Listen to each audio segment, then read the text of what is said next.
Hey, Internet. I just came from seeing Baz Luhrmann's The Great Gatsby, not a couple hours ago.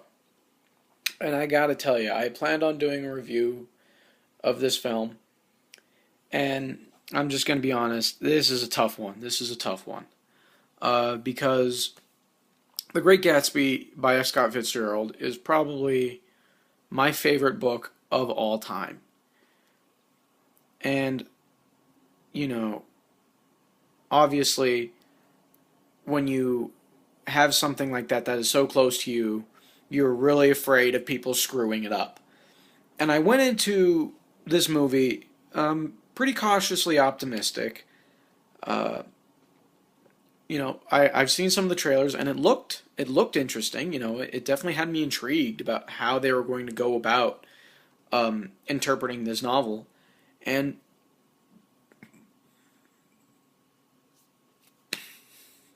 and there are some things that work really, really well, and there are some things that work really, really not well. Um, as I said already, it was directed by Baz Luhrmann, um, the same guy who directed the 1999, I want to say, um, the 1999 adaptation of Romeo and Juliet, starring Leonardo DiCaprio, um, and Moulin Rouge. And you can definitely tell this is a Baz Luhrmann movie, especially if you've seen Moulin Rouge. You can tell right away that, oh, this is the same guy, because his editing style and his cinematography are very distinctly his. Um, in the same way it was with Moulin Rouge. I was watching this movie, and I don't think there was a shot that lasted more than maybe 30 seconds in the whole movie. The editing is very machine gun style, and I'll just be honest with you, I am not a fan with it. I'm not a fan of it. I think it just plays to the ADD of this generation. Um, so I was not a fan of the editing style. There are some things that are very, it is very stylized. Um, and he does set up some really nice establishing shots, though. Um, Particularly towards the beginning of the film, when they're introducing the Daisy character. um, there's wind blowing through her room, and all the windows are open, and the curtains are just flowing all around her, and it creates this very surreal moment. And I really like that. Um, Again, towards the end of the film, uh, what when one of the main, I guess one of the main characters um, dies, um, that creates a very surreal moment where at the very end it pans back to Dr. T.J. Eckelberg, which is, if you haven't read the novel, is this billboard of an optometrist, and it's a big pair of eyes with glasses, and it pans back, and it brings back this whole motif that, there's always a pair of eyes on you. Um, that's consistent. That was very consistent with the novel, and I really liked the way they did that. It was a very impactful moment. Um, as far as the acting goes, um, I really enjoyed Leonardo DiCaprio's performance as Jay Gatsby. He did an excellent job of conveying his love and his passion for Daisy, and you really believe that everything he did was for her. And in that on that same token, Carey Mulligan does a more than competent job of portraying Daisy. Um, I always imagined Daisy as being this very reserved type of person, and she does a very good job of portraying that reservedness, and even towards the end of the film, almost a sort of cowardice. Um, um, but and I'm just gonna be honest. I do not like Tobey Maguire. I don't like him as an actor. He ruined Spider-Man for me, honestly. Um,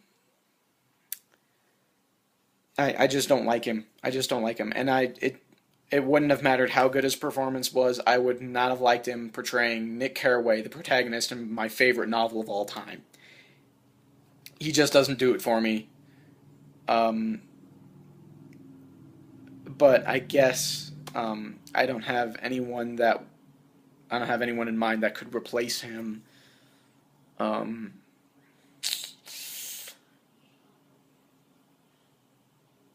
no, no, I can't. I can't think of off the top of my head. So maybe I shouldn't be bitching.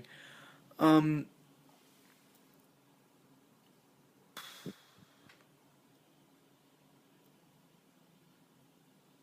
I get okay. Yeah, yeah. I guess I'll talk about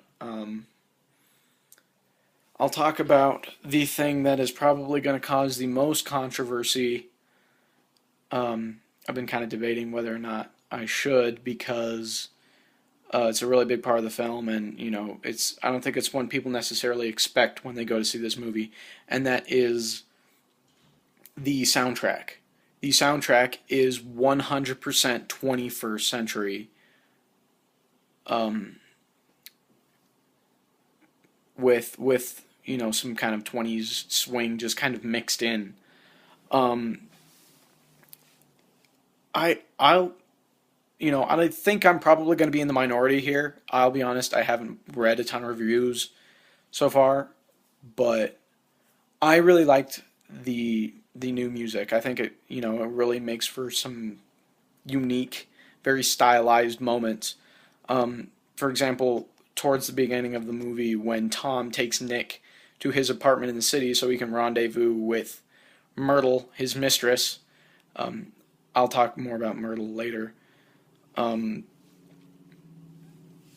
it Myrtle invites some people over, and it turns into this big party, and all of a sudden, um, Flux Pavilion's "I Can't Stop" just drops, and while everyone's just getting horribly, horribly plastered, everything starts kind of going into slow motion, and just it turns into this this kind of like super bad moment almost.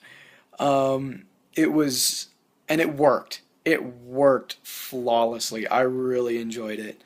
Um, like I said, I'm sure there are tons of people already that have been like, "You don't screw with the Roaring Twenties, okay? You don't put Jay Z and Gautier and Florence and the Machine into a movie about the 1920s, all right? It's Benny Goodman or GTFO." But I think it worked. I think it worked really, really well, and it was actually probably one of my favorite parts of the film. Um, all right. Well, I've been avoiding talking about this because it really made me mad. Um, but I guess I got to do it. They absolutely butchered Myrtle's character in this movie. Um, Myrtle is, in my opinion, probably like, you know, one of the bigger characters in terms of driving the plot forward in the novel, and they screwed up. They screwed it up big time. She's not in the film for probably more than 5 minutes total. Um, and on top of that, they make a point in the novel of saying that she is kind of fat and kind of unattractive. And, Nick says, why is Tom cheating on my wonderful cousin Daisy with this skag? And they introduce Myrtle in the movie, and she's sexy. And, it makes for good eye candy. It makes for someone, nice to look at for a little bit, but it totally defeats the purpose of the character. And it, you know, I, it really bothered me, and it bothered me throughout the whole movie. But other than that, um, there's not too much wrong with this movie. Um, I'm gonna give it a 3 out of 5. It's not perfect by any means, um, but it's not bad at all. Um, if you like the novel, um, you're probably gonna enjoy this. It's certainly a better adaptation, in my opinion, than the 1975 Robert Redford version. I think it was 75. Um, it's certainly better than that.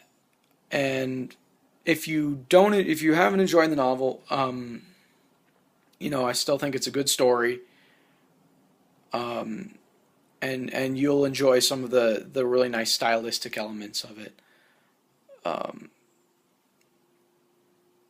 is it more than the sum of its parts? I don't know. I wouldn't say so, but it's not bad at all. It is a perfectly serviceable film.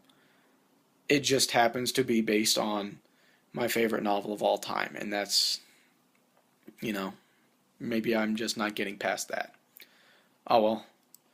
Um, Happy Mother's Day to all you mothers out there, and I will catch you on the flip side, Internet.